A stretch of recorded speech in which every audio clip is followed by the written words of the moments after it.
cabelo para ver quem fica mais feio. Eu pensei que era um ou dois, mas já vi que tem uma meia dúzia ou mais aí, ficou uma febre, né? Ele pergunta, você nunca fez isso? Eu fiz isso, quando eu tinha 13 anos eu fiz isso uma vez. Sem ofensa quem é novo, mas quando eu tinha muito novo, a gente quer experimentar essas loucuras. Gente, a gente hoje vai continuar o nosso assunto, o nosso tema, o despertar. Né? Que despertar é esse? A gente ouviu a palavra abençoada no Filipe de manhã, falando sobre o nosso despertamento para o amor de Deus, para o reino de Deus, para a imitação de Jesus, para a vontade de Deus. E hoje a gente vai continuar falando um pouco sobre isso. Vai fazer uma oração, mas se quiser já ir abrindo sua Bíblia lá em Neemias, capítulo 1. Livro de Neemias, capítulo 1. A gente está certamente aqui com uma galera já fisicamente cansada, embora eu saiba que o coração de ninguém está cansado. A galera está à disposição, animada, né? E culto de bênção, um abençoado desse, e o dia inteiro a galera com adrenalina. Então esse é um momento também de luta. Então, tanto para você se distrair como querer dormir, tem uma galera que eu já vi que está na reta da caixa de som que vai poder dormir, que eu não estou vendo, não estou sabendo, né? Brincadeira, não é para dormir, gente. Tá bom? Então fica ligado naquilo que Deus quer falar no teu coração, não se distrai a partir de agora, tá bom? Procura ficar atento, olhando para cá, tá? Se você perceber alguém dormindo do teu lado, dá um pescotapa assim, dá um tapa na cabeça com essa pessoa. Mas a gente vai ler então, Neemias capítulo 1. Vamos fazer uma oração antes de ler? Vamos fazer silêncio, quietar o coração, todo mundo se acomodar. Senhor, obrigado, Pai, por esse tempo precioso que o Senhor nos deu a chance de estar juntos aqui te buscando. Obrigado pela reunião de oração que teve antes do culto. Obrigado por esse louvor que nos conduziu em adoração ao Senhor e a perceber nitidamente o mover do Teu Espírito aqui nos quebrantando, nos levando a declarar o nosso amor pelo Senhor e o tanto que queremos, Senhor, ser saciados por essa água que o Senhor, só o Senhor pode nos dar. Agora, Pai, abençoa esse momento de a gente abrir a Tua palavra, meditar nela, nos alimentar dela. Senhor, perdoa a dureza do nosso coração que faz a gente, às vezes, lidar com esse momento de forma fria, maçante. Nos dá despertamento, Pai, entendimento, consciência do valor dessas palavras e que elas venham impactar a nossa vida nessa noite, como impactou a vida de Neemias no momento que ele recebeu uma notícia, Pai. Que o Senhor venha sobre o Teu povo aqui reunido, Pai. Venha sobre a vida de cada um que está aqui. Não acreditamos que ninguém está aqui, Pai, por acaso. Acreditamos que cada um foi trazido aqui pelo Senhor, para ser tocado pelo Senhor, sacudido pelo Senhor, despertado, Pai, desse sono mortal, destrutivo, para uma vida verdadeira, de um coração quebrantado, convertido, transformado. Senhor, que o Senhor dê experiências pessoais contigo a cada um que está aqui nesse lugar. E que o Senhor continue falando aos nossos corações, em Teu nome, Jesus. Amém. Vamos ler então o livro de Neemias, capítulo 1. Vamos ler a partir do verso 1. Diz assim: palavras de Neemias, filho de Acalias, no mês de Quisleu, no ano 20º, enquanto eu estava na cidade de Susã. Anani, um dos meus irmãos, veio de Judá com alguns outros homens. E eu lhes perguntei acerca dos judeus que restaram, os sobreviventes do cativeiro, e também sobre Jerusalém. E eles me responderam: aqueles que sobreviveram do cativeiro e estão lá na província passam por grande sofrimento e humilhação. O muro de Jerusalém foi derrubado e as suas portas foram destruídas pelo fogo. Quando ouvi essas coisas, sentei-me e chorei. Passei dias lamentando-me, jejuando e orando ao Deus dos céus. Então eu disse: Senhor, Deus dos céus, Deus grande e temível, fiel à aliança e misericordioso com os que te amam e obedecem aos teus mandamentos, que os teus ouvidos estejam atentos e os teus olhos estejam abertos para a oração que o teu servo está fazendo diante de ti dia e noite em favor de teus servos, o povo de Israel, confesso os pecados que nós, os israelitas, temos cometido contra ti. Sim, eu e o meu povo temos pecado. Amém? Não sei quem já assistiu o desenho animado do Popeye. Quem já assistiu o Popeye aqui? Pô, cara, esse desenho deve ter uns 40 anos e ele continuou passando e a nova geração também assistiu. Que é um dos desenhos mais toscos que existe. Não sei se você é fã dele, mas é muito tosco. Na verdade, a história, para quem não assistiu, de um cara que é o Popeye, que é um marinheiro magrinho, que tem elefantinhos no braço.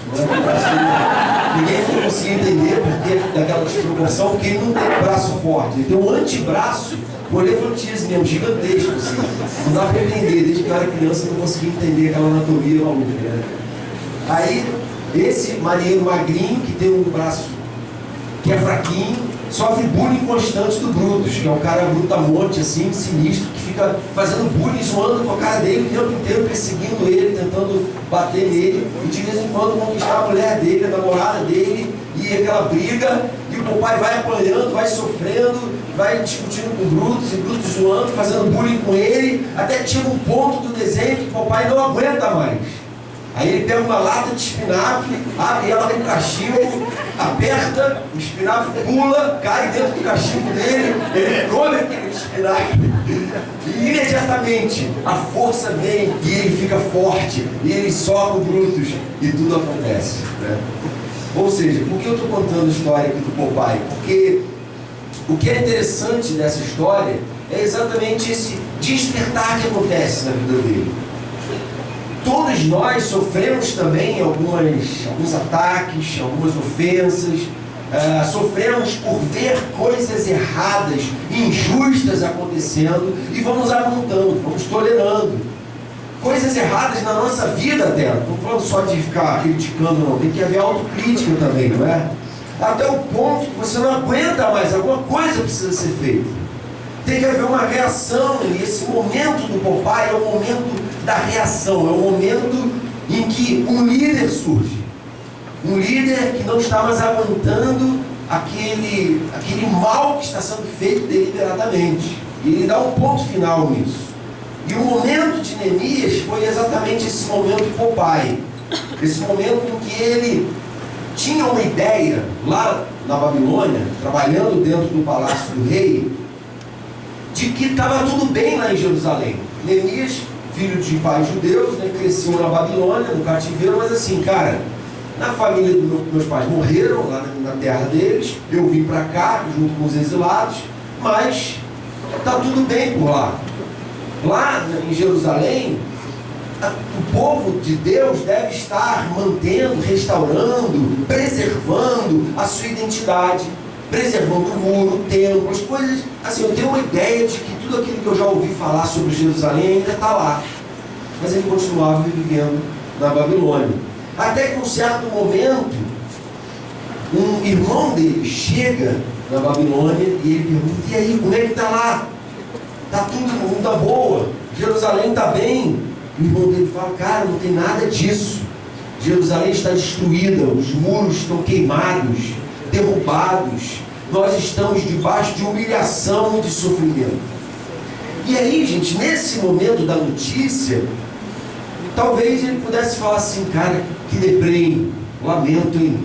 Mas eu não tenho muito que eu possa fazer, vou continuar tocando minha vida aqui na Babilônia, onde eu sempre vivi. Deixa. E Jerusalém seguiu o seu rumo, que Deus vai solucionar o problema dos israelitas. Só que não é isso que ele faz. A verdade é que ele fica tão impactado com aquela notícia que ele fala: eu não posso simplesmente continuar vivendo a vida que eu estou vivendo se o meu povo, o povo de Deus, está vivendo em destruição, em desgraça, em miséria e em humilhação. Sabe o que isso tem a ver com a minha e com a sua vida? A gente também pode ter um despertamento nesse sentido, sabia? Por exemplo, às vezes você está frequentando a igreja, frequentando uma célula, aí você descobre que tem gente na célula que está desejando comer aquelas comidas de porco que o filho pródigo comia, sabe como é que é? Bebedeira, pegação, né? Sabe aquela comida de porco? Aquela galera querendo ir para balada, zoar tudo, cair em pecado, valorizando a mesma coisa que os ímpios, que não temem a Deus, valorizam. Aquela galera se permitindo pecado de todo tipo, vivendo uma vida impura. E você vai, cara, peraí, tem alguma coisa errada, esse cara está frequentando a igreja, está transando com a namorada. Você vai começando a ver esse tipo de coisa errada. Talvez você olhe para sua casa e fale, cara, tem muita incoerência aqui em casa. Meus pais se dizem cristãos, mas não dão um bom testemunho aqui dentro de casa. Ou o contrário, teus pais dão um bom testemunho, você não dá um bom testemunho dentro de casa. Você é um filho rebelde, um filho insolente, não é, que não aprende quando é orientado, quando é repreendido, soberbo. E essas coisas, na vida de um cristão, na vida de alguém que, como Neemias, temia Deus, elas têm que ter um limite. Tem que ter um ponto que você fala assim, cara, eu não aguento mais conviver com o absurdo. Não o absurdo do outro, não, que é fácil ficar falando do absurdo dos outros. Isso acontece, existe também. Mas vamos falar de nós aqui, até o absurdo que eu tenho me permitido viver, longe da vontade de Deus. E aí, gente, é exatamente no momento que você toma essa consciência de que você não está brincando com, ou melhor, não está brincando com coisas que você não deveria brincar, você está diante da vida e da morte, é que brota o despertar de um chamado. Despertar de um chamado brota quando tomamos consciência de que estamos diante da vida e da morte, de que não é mais tempo para brincar, que existe uma geração inteira indo para o ralo, sem temor a Deus, sem consciência de pecado, se entregando a toda forma de impureza, com a consciência totalmente anestesiada. Sabe o que é anestesiado? Sem sentir, não sente mais. Está de boa com o pecado. E você que tem o Espírito Santo, ou pelo menos se presume que tenha, deveria estar igual a Neemias. Cara, isso não pode ser, totalmente perturbado. Como é que a gente pode se deixar despertar pelo chamado, como Neemias se deixou despertar e depois foi usado por Deus na reconstrução e no avivamento? Ele seria poderosamente usado por Deus, mas esse texto revela o momento dessa tomada de decisão, o momento desse despertamento da alma dele. A primeira coisa importante no despertamento da alma dele é exatamente o fato dele ter se deixado despertar, perturbar. Ele se deixa perturbar, é uma perturbação santa. Diz assim em verso 4: quando eu vi essas coisas, sentei, chorei e passei dias lamentando. Ele se sentou com uma atitude de conter aquele primeiro impulso da prepotência humana, não é? De que eu vou lá e vou agir, vou fazer alguma coisa. Não, peraí, primeiro vou sentar. Para tudo. Não sou eu, cara. Esse primeiro momento, o momento de eu me assentar, de eu chorar, de eu dar lugar a uma tristeza santa. Paulo fala que há uma tristeza que produz morte, que é uma tristeza resultante simplesmente do pecado. Mas ele fala também que há uma tristeza segundo Deus, que produz arrependimento para a salvação. Há uma tristeza boa, e essa tristeza boa pesa o coração de Neemias. Há uma tristeza santa, há uma perturbação santa que leva a gente a chorar, porque a gente de repente tomou consciência de que aquela ideia de que está tudo bem, está tudo de boa, não está nada de boa, não está nada bem, tudo tem que mudar. Pelo menos muita coisa tem que mudar, tem coisa muito errada acontecendo. Tem coisa muito errada acontecendo na vida de gente que frequenta a igreja, na vida de gente que frequenta a célula. Gente que precisa acordar e falar: caramba, que vida falsa com Deus é essa que eu estou vivendo? Que máscara é essa que eu estou vestindo no rosto, colocando no rosto? E ele então chora. E a palavra de Deus valoriza tanto o choro que o próprio Jesus não só chorou, como ele também disse: felizes são aqueles que choram. Por quê? Porque se você está rindo o tempo todo, tem alguma coisa errada com você. Você está tentando ficar na superfície de quem está de boa com tudo e na verdade não trata o que de fato precisa ser tratado. Não abre a alma para ninguém, não se expõe, fica guardando tudo e mantém uma aparência de que está tudo bem, de que eu estou alegre, e fico o tempo inteiro fazendo coisas para esconder a tristeza que deveria estar tendo lugar na sua vida nesse momento. Falei já do filme Divertidamente, né, que é uma das animações minhas prediletas e mais adultas, na verdade, essa é a reflexão que ela traz. Né? O personagem Alegria fica o tempo inteiro tentando empurrar a tristeza para lá, tirar a tristeza da vida da menina. E aí, gente, só que a vida dela começa a desandar totalmente. Esse filme é exatamente um tratado sobre isso que a gente está falando aqui. É uma menina que o lado da alegria dela ficava tentando tomar a frente de tudo, ou seja, minha vida vai ser regida pela alegria. A tristeza não pode ter lugar. E no final do filme, quem salva tudo é a tristeza. Porque a tristeza permite que a gente tome consciência da gravidade das coisas e causa, sim, ela transformações que a alegria não causa. Melhor é a casa onde há luto do que a casa onde há festa, porque ali se vê o fim de todas as coisas. Já ouviu isso em algum lugar? A Bíblia ensinando. A Bíblia não ensina a gente a celebrar também. A gente a dar lugar à alegria, sim. Paulo fala, alegrem-se, dentro da cadeira ele fala isso.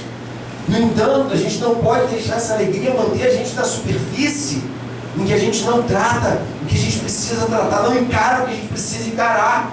A gente tem que dar lugar a uma tristeza, a um lamento. Já viu esses artistas que, quando entrevistados, falam assim, você se arrepende de alguma coisa que você fez na vida?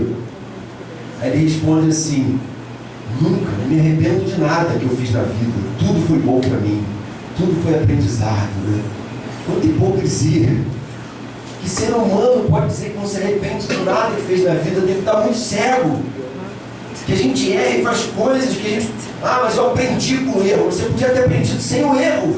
Não é? Não, foi importante eu namorar 35 pessoas que eu aprendi com todas elas, né, antes de eu me casar, e cada uma foi um aprendizado novo para mim. Cara, isso é uma furada, ex-namorado é uma coisa que não é de Deus. Quem tem ex-namorado sabe que não é de Deus. Né?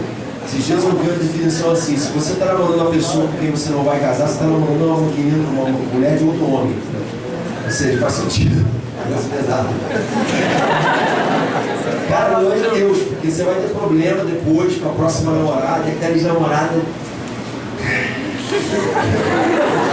atual não pode cruzar por ela da igreja, né? É um negócio espiritual sério. Assim. A atual namorada vai ter sempre aquela coisa, ela conquistou algum espacinho ali, eu preciso derrubar esse troninho que ela conquistou ali. É um negócio complicado. Mas por que eu entrei nisso? Porque você não precisa ter um monte de experiências para aprender e para crescer. Uma experiência afetiva, relacional, você aprende tudo que você precisa aprender. Tem um monte de algumas pessoas na igreja, um monte de exagero, hoje em dia é mais difícil isso, né? Que namoraram, casaram com a primeira namorada. Algumas pessoas, né? Gosto foi.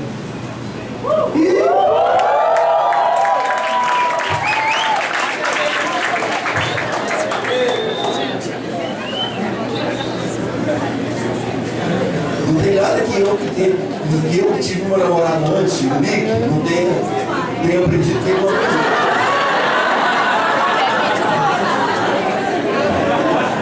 Esses dias as crianças perguntaram, papai, quantas namoradas você teve? Cara, isso não é de Deus, eu tô falando. Você vai ter filho, teu filho vai te perguntar, esse negócio é sério. Bom, e eu não fui tão namorador, tá? Tá parecendo que eu fui namorador sinistro. Eu não fui, não é verdade. Então, gente, a tristeza, ela tem um lugar. Tristeza segundo Deus. Então, essa é a primeira coisa a fazer. Cara, se deixa perturbar. Para de ficar rindo para tudo e para todos, cara. Você foi confrontado por algum amigo, pelo cara que você está fazendo, você está em pecado. Não fica aqui isso, cara, tá de boa, tranquilo, rindo, fazendo piada, não, cara, eu tô errado, vou me recolher para orar, para chorar diante de Deus. É tempo de tratar o coração, ficar contrito diante de Deus. Segunda coisa, reaja como crente. Na verdade, se deixar entristecer já é uma atitude de crente, né? De cristão de verdade, que tem o Espírito Santo. Aí no verso 4 ele diz assim, jejuando e orando ao Deus dos céus. Fui fazer o que o crente faz, o crente ora, o crente procura resolver suas tristezas e crises no altar de Deus, quando ele vê o caos ao seu redor, ele lembra, cara, felizes são os que choram, vou me recolher para chorar, mas também para orar. Não é o choro que vai me distanciando de Deus, não. A tristeza boa, segundo Deus, aproxima a gente dele. Esses dias alguém perguntou, Jonas, como é que eu sei se essa tristeza que eu estou sentindo ela é boa ou ruim numa célula? A pessoa me perguntou isso. Eu falei, é simples, essa tristeza está te tornando mais próximo de Deus, está te fazendo querer buscar mais a Ele. Te trouxe a célula? Então ela é de Deus. Sua tristeza está, cara, eu não quero mais saber de fazer devocional, de igreja. Essa tristeza é demoníaca, repreende ela. Então a gente tem que buscar a Deus em oração, fazer o que o cristão faz, jejuar. Tem uma galera que jejuou se preparando para o retiro. O retiro vai ser diferente para essas pessoas, elas estão com o coração nas mãos de Deus, dizendo, Senhor, toma aqui, ó.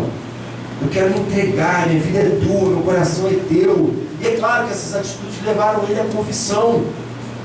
Ele começa a confessar, só que ele não tinha cometido pecados, ele confessa em nome do povo, em nome dos pais dele.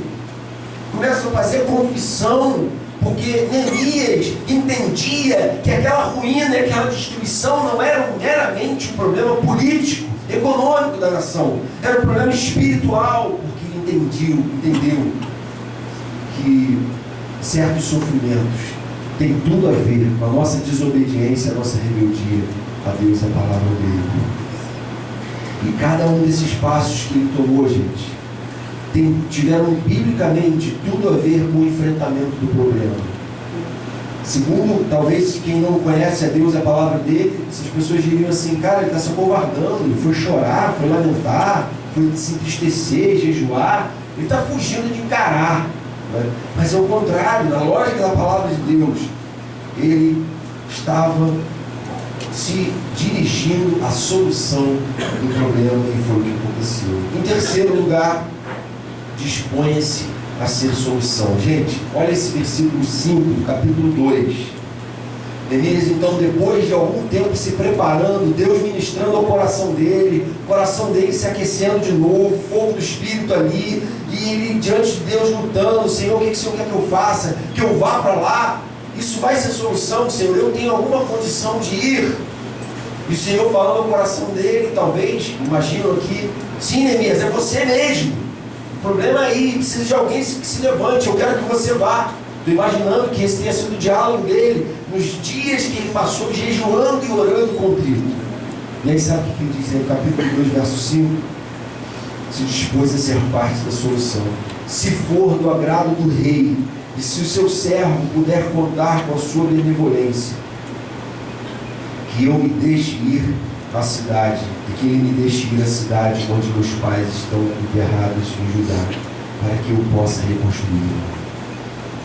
Parece pretensioso, né? Para que eu possa reconstruí-lo. Só que quem está falando não foi o cara que se levantou no impulso carnal e falou, eu sou o cara, eu vou lá e vou resolver. Foi um cara que ficou dias com a cara no pó, em jejum e oração, até ouvir Deus falar, eu quero que você vá, vai lá e reconstrói. Se levanta, para de se acovardar, sai dessa vida palaciana, fácil, de playboy, praiana. Se levanta e vai lá, você tem que tomar atitude, você tem que se colocar na brecha, no lugar de alguém que vai ser parte da solução e não vai ficar olhando de fora, fazendo uma análise crítica do problema, porque ninguém mais aguenta crítica e ninguém está precisando de crítica. O que as pessoas precisam é de gente que diga, eu estou aqui, eis-me aqui, envia-me a mim, Senhor, eu estou aqui em tuas mãos, Senhor, eu quero ir lá reconstruir, é da tua vontade. Então, Rei, me libera, porque eu sou parte da solução. Porque a minha vida e o meu exemplo fazem sim toda a diferença. E que tipo de vida eu tenho vivido? Que tipo de espiritualidade eu tenho desenvolvido dentro da minha casa? Muitos de vocês não têm pais cristãos. Eu tive o privilégio de ter pais cristãos. Todas as lutas e dificuldades. O chamado de Deus na sua vida é que você se desperte para ser luz lá dentro, para você mostrar para eles como o Evangelho é maravilhoso, e eles vão olhar para a tua vida, e a gente ouve muito, para a glória de Deus, o testemunho de muitos pais, quando a gente vai fazer batismo, os pais falando, olha, a vida do meu filho foi transformada, eu não sei o que é isso, eu não conheço, essa palavra de Deus que vocês falam, mas eu tenho visto a vida dele dentro de casa ser mudada. Realmente é uma outra pessoa. Porque deve ser assim. Deve ser assim na nossa vida. E Deus está te chamando para isso, para ser parte da solução. É uma solução que cabe a nós. E nós precisamos nos levantar. Domingo passado, na mensagem, eu citei essa situação, que é uma coisa que para mim é muito concreta e real. Que às vezes algumas pessoas pensam assim, cara, minha vida, quem sou eu para dizer que estou influenciando alguém? Gente, não acreditem nisso. Você hoje está influenciando pessoas que você nem imagina, positivamente ou negativamente. Tem pessoas para as quais você é o único referencial. Você está inspirando a vida delas. Mas será que você está fazendo isso da forma correta? Tem buscado ser esse referencial coerente, verdadeiro? E há um chamado da parte do Senhor para que você assuma isso. E em frente, disponha-se a reparar as ruínas em sua vida e veja que Deus te honrará. Neemias foi bem sucedido, reconstruiu os muros de Jerusalém. Agora, teve adversidade, teve muitas lutas que ele enfrentou. Não foi fácil para ele, irmão. Ele teve que abrir mão de muita coisa. E às vezes você fica falando, cara, até sei o que eu tenho que fazer, mas para eu fazer isso, eu vou ter que perder muita coisa. Mas há coisas que você precisa perder mesmo para você ter da parte do Senhor o chamado realmente encarnado, vivido, praticado. E você parar de achar que as pessoas estão aí para ser bênção na sua vida e você falar assim, eu quero ser bênção na vida das pessoas. Amém? Algumas aplicações finais aqui para a gente encerrar e fechar aqui. Primeira aplicação, vamos nos deixar perturbar, santamente perturbar. Ou seja, faz um balanço da tua vida, para pensar no que você está vivendo hoje. E se você, diante da palavra de Deus, perceber que tem coisas que estão erradas, deixe-se perturbar. Fale, Senhor, eu sei que está errado, estou tentando fingir que está tudo bem, mas não está bem. Gente, tem um versículo que diz assim, seja a paz de Cristo o árbitro dos seus corações, o juiz do seu coração. E está cheio de gente que quando você confronta ela com o pecado, não, eu estou na paz, cara, para mim está tranquilo. Mas não é a tua paz que é o árbitro do seu coração, é a paz de Cristo. Ou seja, é a coerência com Cristo, é a palavra de Cristo que precisa gerar paz. O fato de que o que eu estou vivendo hoje bate com o que Jesus ensinou. Isso é a paz de Cristo. Porque tem gente vivendo afundada em pecado, dizendo, cara, eu estou na paz, para mim está tranquilo, não tem nada de errado. E está tudo errado. Então, deixe-se perturbar. Deixe-se transformar. Segundo, vamos enfrentar o mal com lamento, mas também com oração, jejum e confissão. Lamente, mas não para por aí. Busque a Deus mais intensamente. Te louvo a Deus pela galera que estava aqui orando antes, E te louvo a Deus porque a gente sabe que muitos de vocês de fato, já estão nessa busca. Mas tem uma galera que não está nessa busca. Tem gente que veio aqui, que está longe de Deus, que está longe desse despertamento. Estava longe desse despertamento. Amém? Porque Deus está dando a você a oportunidade de ter esse despertamento aqui. Hoje ainda.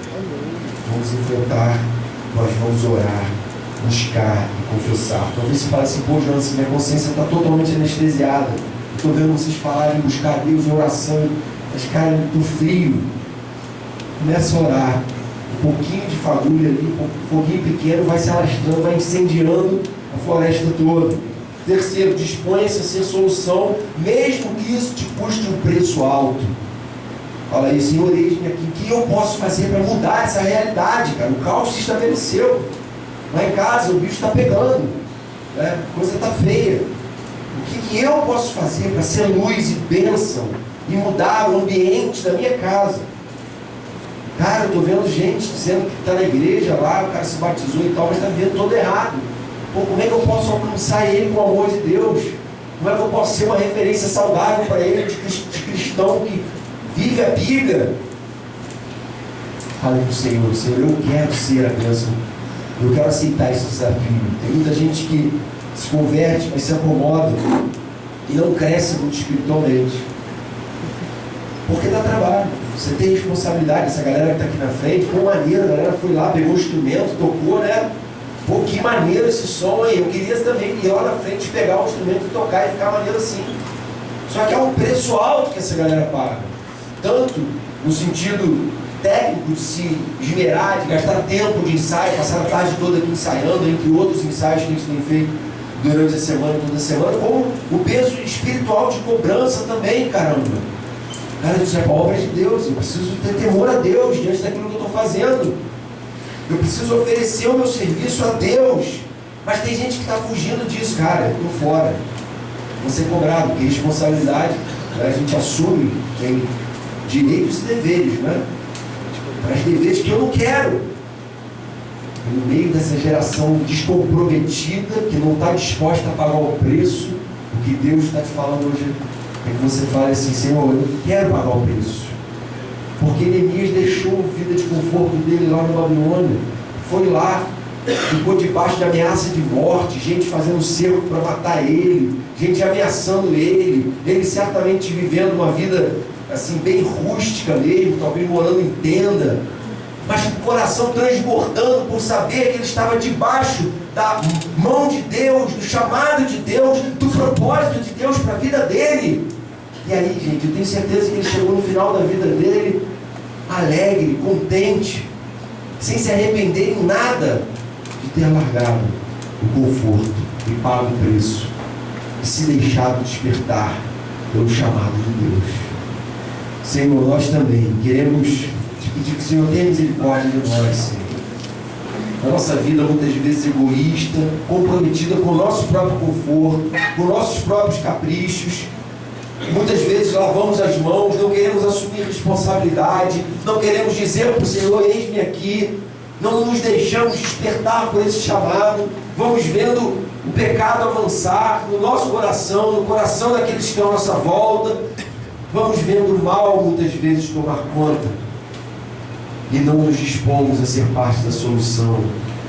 Mas, Senhor, queremos colocar a nossa vida diante do Senhor, te pedir, por favor, Senhor, tira do nosso coração essa insensibilidade, dá a cada um de nós um coração, Senhor, temeroso, um coração consciente de que estamos diante da vida e da morte, estamos diante de questões urgentes, estamos, Senhor, diante da história sendo escrita, a história das nossas vidas, das nossas casas, da igreja, do Gol. E o Gol não é o nosso clubinho, Senhor. O Gol é uma missão para a qual o Senhor nos chamou. Por isso, desperta o nosso coração, Senhor, e vem nos usar, Pai. Abençoa o UP também, que cada adolescente entenda que não foi chamado a ser entretido, foi chamado a ser tratado pelo Senhor, para ser usado dentro de uma missão muito específica. No meio de tanta ruína, daqueles que estudam junto, trabalham junto, Senhor, a gente quer ser restaurador dessas destruições que o pecado fez. Usa a nossa vida em Tuas mãos, Senhor. Toma o nosso coração, começa em nós, Pai, o avivamento tremendo que o Senhor quer realizar em nosso meio e em nossa cidade, para a honra e glória do Teu nome, Jesus. Amém.